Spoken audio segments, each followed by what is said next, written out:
Numit adugi numidangni Risige Angelina ga wari sanari. Angelina na kaptuna haize. Chahi asuk yamna nanakta layraga nangi thabo kuding aina tawba natro. Nangna aingoda chinari sibu kaigino risi. Nangi phattaba aina kari tawkige. Nangbu nungsibagi damak ai nangbu senabani. Ahenba wakhal aingonda leite. Rishido nongfe tawrai. Angel, Rishido oidaba nganglaga afagamta oirui. Nangna ai nushiba nushidaba ai khangde. Hospital manungda nangi babana tawriba thabak khudimak nang khangde haraga chenba yarui. Yes nagi wafamdo nangna khangane haibai khangi. Risi ai khangdi wafamdo ai tasengna khangde. Video dagi horakpamsu nang khangde. Angelina mamai bang sagatli. Numito ai hidak ngawi. Ai gyan tade. Nangsu aiga chap manaba natro numito. Rishi khaisauni wa ngang mangamre ningsing lubada. Pocket yauriba phone do message lakpagi private torokpada. Rishi asawbado khazik taptharanga phone do lauthok na yengli. Ngasai gi thodok tugi Arun ba photo ni. Rishi na nongmei pairaga cafe do gi thorakpada. Tumin na lawa photo ni uribado. Mamai mamit khumbo oibana Rishi thosade photo do. Photo ahum tharakpadugi manungda lainana na chep oine uba magi taseng ba saktam uba photo do da yauri. Yamna munna photo do da yengi zoom tawsilaga magi matung na tariba lainagi mamido uraga Rishi machinda soli. Nang Rishi Angelina da hanna yenglamda jacket to ta pairaga kadu dagi thokre.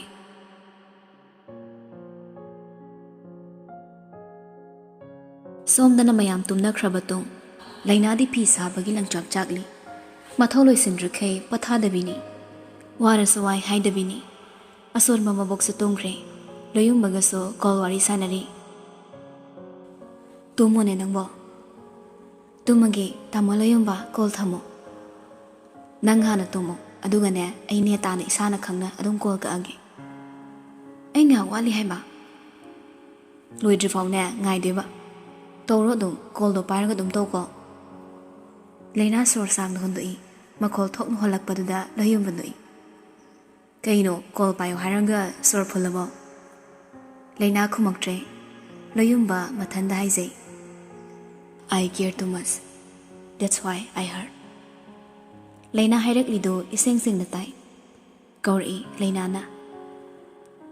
tamo layum ba kaisu khanda khumai How? Ay thamage. Loyong magi soron sida nangni henjin na khalamo. Adugi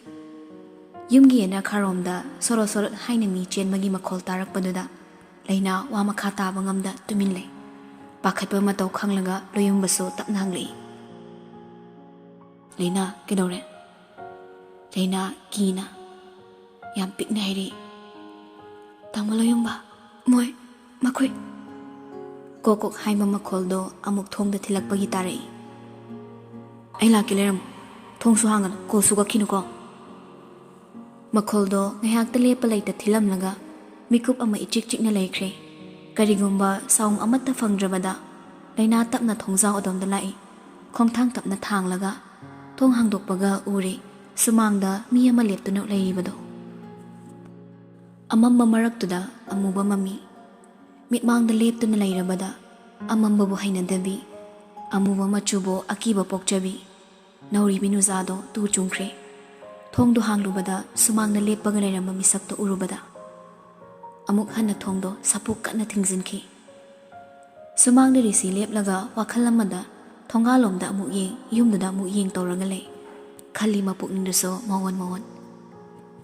karigi moina mafamsida yumsida Sakpa madu home credisi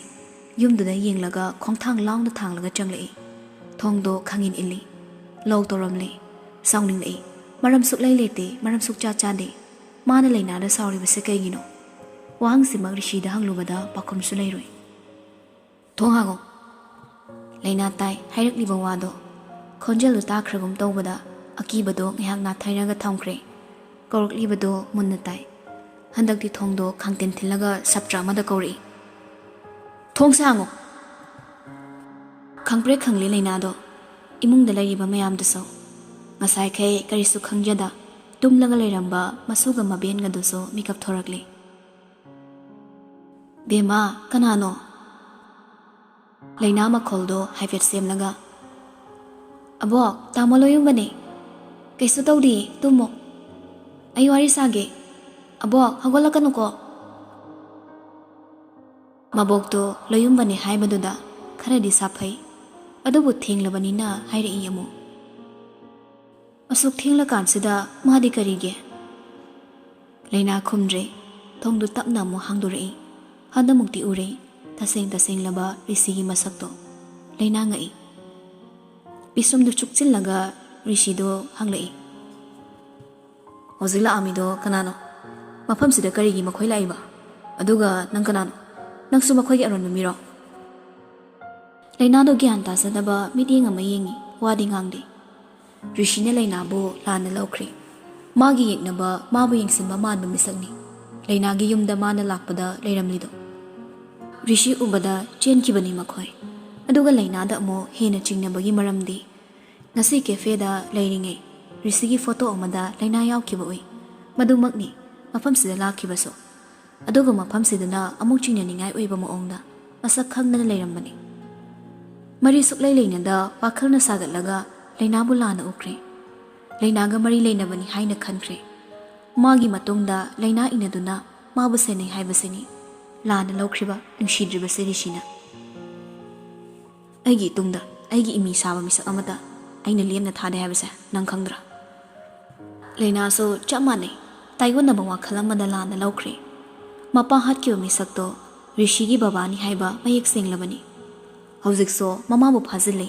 mafam khangdri masikak nata nimidang thenglaba yumsida laklaga akiba nanghalli mayamsi risigi imunga mapaga manaraga tawbani haina laukre sawalai aduna kaygino nangkanano mafamsida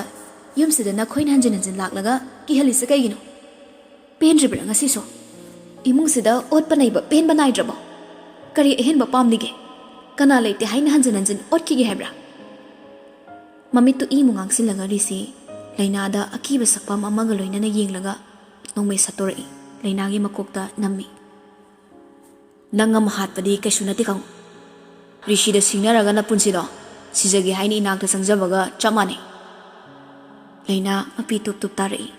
akiba mata yauda hairei imungda laihoriba mapa mabok tadanaba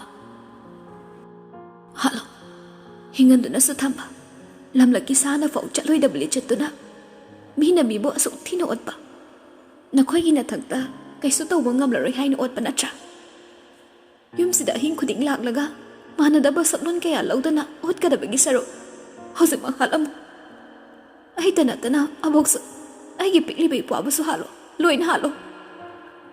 rishi mayak rakzik silaga khangi thangalaba nongmaido thangthakre thongna faine ngasi fawo mioi kaya or angang kaya cross mark tokre nangi aron mana nangi tata sonthagadaba thamoido rishidadi pande leina khon kalapna phattabasu nakhoi mase manaraga tawba phattabadugi maranso nakhoi ni otnairaga nakhoi gi nungaifam oiriba akhoi da mungta sinba mihat bana khoigum akhoi su mi hatle sira rishi su sauri khon wang khalei hey kana lawona ngasi phawbu rishi na micham amatada aigi mitna yengdri yeknabada tamthibani yeknabada sain jaba nongsa onmani nupi oigera nupa oigera yeknabani phatraba lamchat evil protocol kanana semano yeknabana nang mai thiba pina bhotnabada aisu protocol do in bataba nang su mai khum uppa sak udaba misak adugi rule makhada magi wa illaga aigi mi oinaba saklo lori natra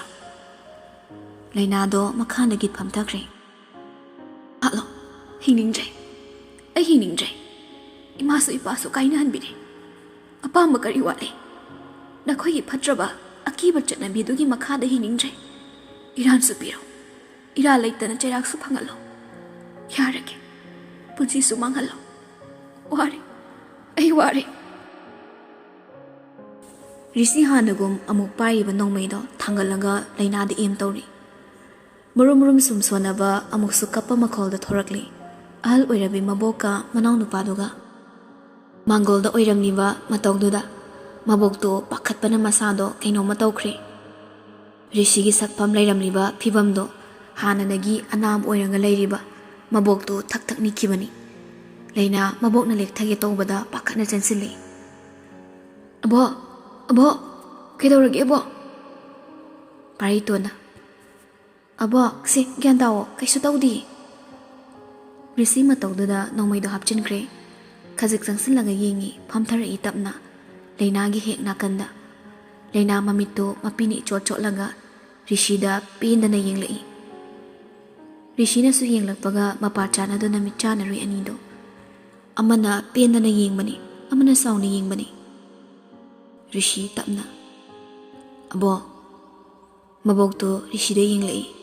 gyani tare adubu pakhatpadi phatri kini yengi mabokna tapna hairi ibungo nakhoibu olanuba abuki amadi isu anigi maral karino rishigi thamoida karibu khalino khangde tamthiba saklondo onkhre khudak tairi tapna aibu ki gano bo imungda jangse pagat gano swala sangnam donbiyo hairaga masa paidun haugat pige tawi o draduna lainagi khutsada ta paisiloi ikhang khangi laina so anima laina da sakpham amuk suktuna yenglamlaga kari sukhanda ahal adubu samlaga imungda pusinkre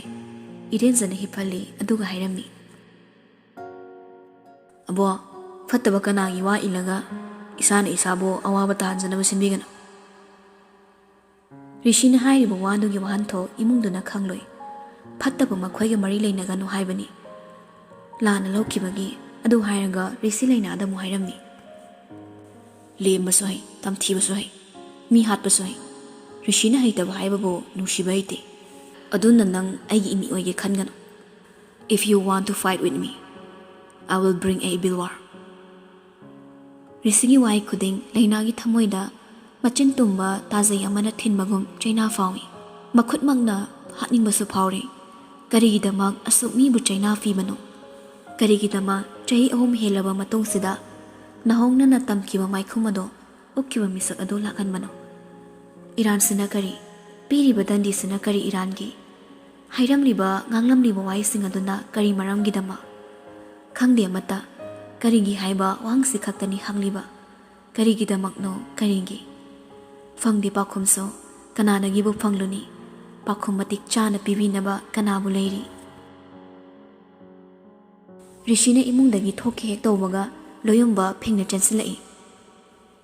rishi lairamba ubada karino khangda chansilaklaga khutharui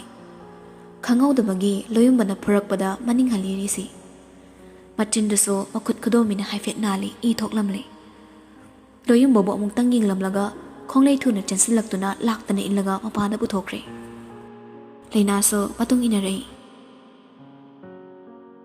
sumang tana illaga purai risina ngamduna loyumbabu kinna nirak thilzili mako khudomiduna thilnaga hairei ahaldugi lehoriba phibamdo khangdana nangna tawrido chumro loyumbana kana leizadaba yumsida nangna ahimsida leiramaga aina tumina leini khanbra imungsidagi mifatta geng party noina pamisa kaino loyumbada mamit khuzilanga yengli geng kayamna tik leiba imungno asonbada angamba sabasiro nakhoigi thongnase hai nara leizadaba icham chambu oiramladi ngakpigena lakpani aduga noidi loyumbaso marong leinang lei aduga kari risi magi phone do lakthoklaga photo uli photo sida tariba mamisu kanano aigi maram gidama photo sina maram oiraga awaba tarakadabagi mami ama ubagi ai mafam sida lakpani aduga noidi makhoiga mata oiramba marik chumna taknabagi matam leite ason bahal sigi yenglaga ai hankige ai bu mi hatpa mi uhenge khangano risi wadu hairaga leinada haifet su yenglami thongal da gari khamlaga mi sanglakpa khara do ure chetlambado risi ngayak lepi naksilakle lakliba singdo rishigi angang ngaktani sir rishina kedawe yawre nakongna changsilaga kari karino khara hairi nupa amana ꯌꯥꯔꯦ ꯃꯈꯥ ꯇꯥꯔꯝꯅꯨ ꯍꯥꯏꯅ ꯏꯪꯒꯤꯠ ꯄꯤꯔꯛꯏ ꯔꯤꯁꯤꯗꯣ ꯅꯨꯄꯥꯗꯨ ꯍꯟꯇꯣꯛꯂꯒ ꯂꯦꯞꯈ꯭ꯔꯦ꯫ ꯂꯩꯅꯥꯒꯤ ꯅꯥꯛꯇ ꯑꯃꯨꯛ ꯆꯪꯁꯤꯜꯂꯛꯂꯒ ꯇꯞꯅ ꯍꯥꯏꯔꯤ, ꯅꯁꯥꯅ ꯅꯁꯥꯗ ꯋꯥꯈꯜ ꯈꯟꯊꯅꯕꯒꯤ ꯃꯇꯝ ꯈꯖꯤꯛꯇꯪ ꯑꯣꯏꯔꯁꯨ ꯄꯤꯖꯕ ꯇꯝꯃꯨ꯫ ꯄꯨꯟꯁꯤ ꯂꯝꯕꯤꯗꯣ ꯆꯠꯀꯦ ꯍꯥꯏꯔꯕ ꯇꯨꯡ ꯃꯥꯡ ꯅꯥꯛ ꯌꯦꯠ ꯀꯔꯤ ꯂꯩ ꯍꯥꯏꯕꯁꯨ ꯌꯦꯡꯉꯨ꯫ ꯆꯦꯛꯁꯤꯟꯕ ꯇꯝꯃꯨ꯫ ꯍꯧꯖꯤꯛꯇꯤ ꯆꯦꯛꯁꯤꯟꯗꯕ ꯌꯥꯔꯣꯏ꯫ ꯑꯗꯨꯈꯛ ꯍꯥꯏꯔꯝꯂꯒ ꯃꯥꯡ ꯊꯥꯗꯨꯅ ꯊꯣꯛꯈ꯭ꯔꯦ꯫ ꯂꯣꯌꯨꯝꯕꯁꯨ ꯍꯧꯖꯤꯛꯇ ꯂꯩꯅꯥꯗ ꯍꯪꯂꯛꯏ, ꯑꯕꯣꯛ ꯀꯩꯗꯧꯔꯦ? ꯀꯩꯗꯧꯕ ꯌꯥꯎꯒꯦ? ꯁꯦꯡꯅ ꯍꯥꯏꯌꯨ꯫ ꯑꯩ ꯈꯪꯗꯦ꯫ ꯏꯃꯨꯡ ꯆꯪꯈ꯭ꯔꯦ ꯂꯩꯅꯥꯗꯣ ꯂꯣꯌꯨꯝꯕꯗ ꯍꯟꯅꯐꯥꯎ ꯌꯦꯡꯂꯝꯗꯦ꯫ ꯂꯣꯌꯨꯝꯕꯁꯨ ꯇꯧꯐꯝ ꯈꯪꯗ ꯉꯥꯏꯍꯥꯛ ꯂꯦꯞꯍꯧꯔꯤ꯫ ꯌꯨꯝ ꯑꯗꯨꯒꯤ ꯑꯀꯣꯏꯕꯗꯣ ꯁꯤꯟ ꯊꯨꯡꯅ ꯌꯦꯡꯂꯝꯂꯒ ꯏꯃꯨꯡꯗ ꯆꯪꯂꯛꯏ꯫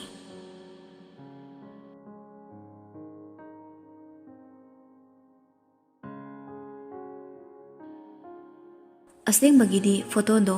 ꯒ꯭ꯔꯦꯁꯂꯤꯅ WhatsApp status, Facebook, Instagram story ꯊꯝꯂꯨꯕꯅꯤ꯫ ꯏꯟꯇꯔꯅꯦꯠꯀꯤ ꯖꯨꯒꯅꯤ꯫ ꯁꯣꯁꯤꯌꯦꯜ ꯃꯤꯗꯤꯌꯥꯗ ꯁꯟꯗꯣꯛꯈꯤꯕꯗ ꯃꯤꯅꯠ ꯑꯃꯗ ꯃꯤ ꯃꯁꯤꯡ ꯀꯌꯥꯅꯤ ꯎꯕ ꯐꯪꯂꯤꯕ꯫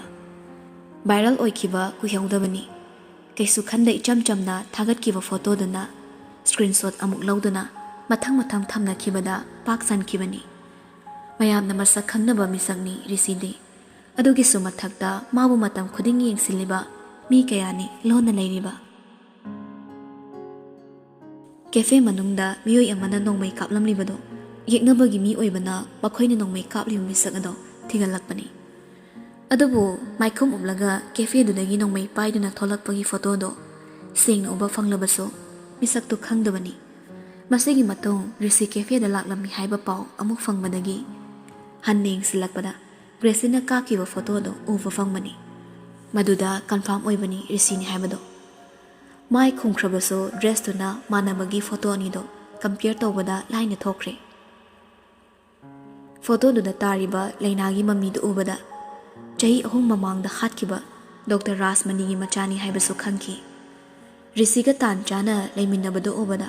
ꯐꯠꯇꯕ ꯃꯈꯣꯏꯅ ꯍꯦꯟꯅ ꯐꯠꯇꯅ ꯈꯟꯈꯤꯕꯅꯤ꯫ ꯂꯩꯅꯥꯕꯨ ꯍꯥꯠꯂꯒꯦ ꯍꯥꯏꯅ ꯃꯌꯨꯝꯗꯨꯃꯛꯇꯗ ꯂꯥꯛꯈꯤꯕꯅꯤ ꯃꯤꯁꯛ ꯈꯔꯗꯣ꯫ ꯔꯤꯁꯤꯅ ꯂꯩꯅꯥꯒꯤ ꯌꯨꯝꯗ ꯂꯥꯛꯄꯒ ꯃꯔꯟ ꯃꯥꯟꯅꯗꯦ꯫ ꯌꯦꯛꯅꯕꯅ ꯈꯜꯂꯤꯕ ꯋꯥꯈꯜꯗꯣ ꯎꯕ ꯉꯝꯂꯗꯨꯅ ꯂꯩꯅꯥꯁꯤ ꯀꯅꯥꯅꯣ ꯍꯥꯏꯅ ꯈꯪꯗꯣꯛꯄ ꯂꯥꯛꯄꯅꯤ꯫ ꯌꯦꯛꯅꯕꯁꯤꯡꯅꯗꯤ ꯔꯤꯁꯤ ꯂꯥꯛꯄ ꯎꯕꯗ ꯃꯊꯧ ꯄꯥꯡꯊꯣꯛꯂꯝꯗ ꯆꯦꯟꯈꯤ꯫ ꯑꯗꯨ ꯐꯠꯇ꯭ꯔꯕ ꯃꯤꯁꯤꯡꯗꯣ ꯂꯩꯔꯝꯕꯗꯨꯗ ꯔꯤꯁꯤꯅ ꯂꯩꯅꯥꯒꯤ ꯏꯃꯨꯡ ꯂꯥꯟꯅ ꯂꯧꯈꯤꯕꯅꯤ꯫ ꯐꯠꯇꯅ ꯎꯈꯤꯕ ꯃꯁꯛ ꯑꯗꯨꯅꯅꯤ ꯂꯩꯅꯥꯕꯨ ꯅꯨꯡꯁꯤ ꯍꯩꯇ ꯆꯩꯔꯝꯕ꯫ ꯃꯤꯅ ꯎꯈꯤꯕꯗꯨꯅ ꯑꯆꯨꯝꯕ ꯑꯣꯏꯅ ꯈꯟꯈ꯭ꯔꯦ꯫ ꯀꯅꯥꯅ ꯀꯔꯤꯅꯣ ꯍꯥꯏꯕꯗꯤ ꯑꯃꯅ ꯑꯃꯕꯨ ꯈꯪꯅꯈꯤꯗꯦ꯫ ꯑꯔꯥꯟꯕ ꯃꯤꯠꯌꯦꯡ ꯑꯃꯃꯝꯗ ꯌꯦꯡꯅꯈ꯭ꯔꯦ ꯑꯅꯤꯃꯛ꯫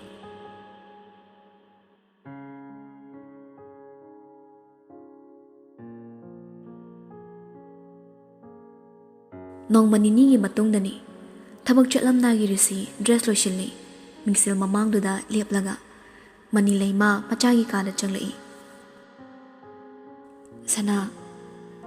ꯃꯤꯡꯁꯦꯜꯗꯒꯤ ꯃꯃꯥꯕꯨ ꯌꯦꯡꯂꯛꯏ꯫ ꯏꯃꯥ ꯅꯪꯒꯤ ꯈꯟꯕꯗ ꯊꯋꯥꯏ ꯋꯥꯗꯕ ꯉꯝꯗꯦ꯫ ꯅꯄꯥꯒꯨꯝ ꯇꯧꯔꯒꯅꯦ ꯏꯃꯥꯕꯨ ꯋꯥꯍꯟꯒꯅꯨ꯫ ꯔꯤꯁꯤ ꯃꯃꯥꯏ ꯂꯩꯊꯣꯔꯛꯂꯒ ꯌꯦꯡꯂꯛꯏ ꯋꯥꯗꯤ ꯉꯥꯡꯗ꯫ ꯌꯥꯏꯁꯅꯥꯒꯤ ꯋꯥꯐꯝꯗꯣ ꯂꯥꯞꯅ ꯊꯝꯈ꯭ꯔꯣ꯫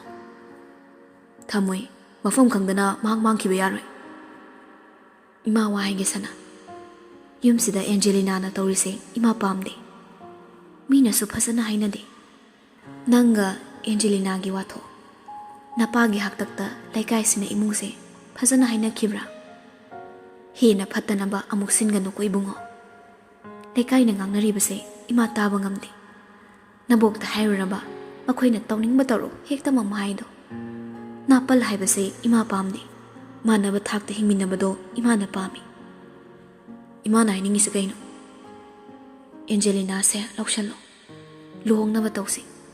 ꯅꯪꯒ ꯃꯥꯒ ꯂꯨꯍꯣꯡꯂꯕ ꯀꯥꯟꯗ ꯏꯃꯨꯡꯁꯦ ꯁꯥꯐꯒꯗꯣꯏꯅꯤ꯫ ꯏꯃꯥ, ꯃꯤꯌꯥꯝꯅ ꯎꯕꯗꯤ ꯅꯈꯣꯏ ꯑꯅꯤꯒꯤ ꯃꯁꯛ ꯊꯤꯔꯕ ꯁꯛꯇꯝꯗꯣ ꯃꯗꯨꯈꯛ ꯎꯕꯅꯤꯗꯣ꯫ ꯃꯅꯨꯡꯒꯤ ꯋꯥ ꯃꯈꯣꯏꯅ ꯈꯪꯗꯦ꯫ ꯏꯆꯥꯒꯤ ꯊꯕꯛꯇ ꯁꯣꯏꯔꯛꯀꯗ꯭ꯔꯅ ꯏꯃꯥꯅ ꯄꯥꯈꯠꯂꯤ꯫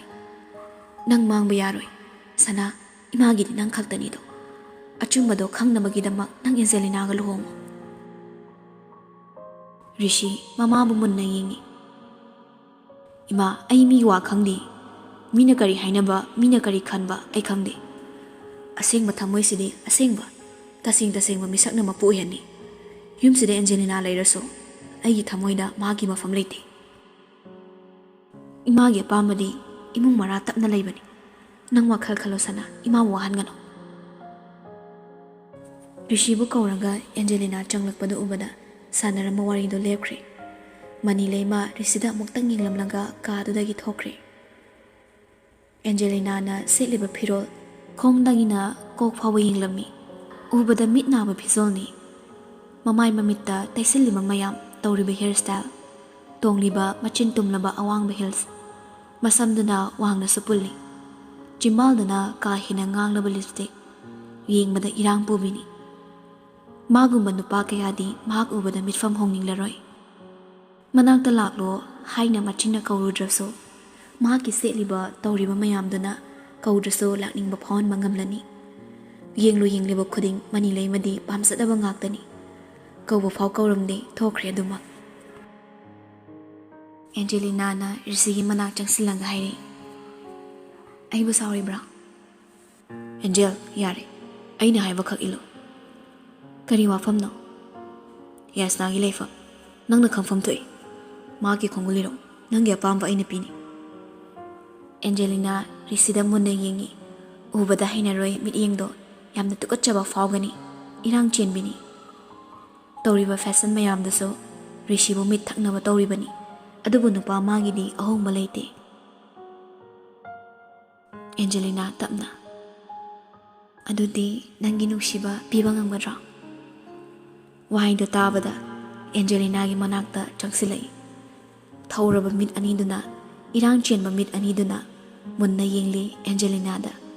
ꯑꯁꯨꯝ ꯇꯞꯅ ꯆꯪꯁꯤꯜꯂꯛꯏ ꯅꯨꯄꯤ ꯃꯥꯁꯨ ꯃꯅꯤꯡꯂꯣꯝꯗ ꯇꯞꯅ ꯃꯅꯤꯡ ꯍꯜꯂꯤ ꯃꯤꯠꯐꯝꯗꯨ ꯍꯣꯡꯅꯗꯦ ꯑꯅꯤꯃꯛ ꯋꯥꯜ ꯂꯩꯕꯅ ꯑꯦꯟꯖꯦꯂꯤꯅꯥ ꯃꯅꯤꯡ ꯍꯟꯗꯨꯅ ꯆꯠꯐꯝ ꯂꯩꯇ꯭ꯔꯦ ꯊꯠꯈ꯭ꯔꯦ ꯔꯤꯁꯤ ꯃꯈꯨꯠ ꯑꯅꯤꯗꯨꯅ ꯋꯥꯜꯗꯨꯅ ꯉꯥꯛꯂꯒ ꯑꯦꯟꯖꯦꯂꯤꯅꯥꯕꯨ ꯃꯨꯟꯅ ꯌꯦꯡꯉꯤ ꯃꯃꯥꯏ ꯈꯖꯤꯛ ꯅꯛꯁꯤꯜꯂꯛꯂꯒ ꯌꯥꯝꯅ ꯇꯞꯂꯕ ꯈꯣꯟꯖꯦꯜꯗ ꯍꯥꯏꯔꯛꯏ ꯅꯨꯡꯁꯤꯕ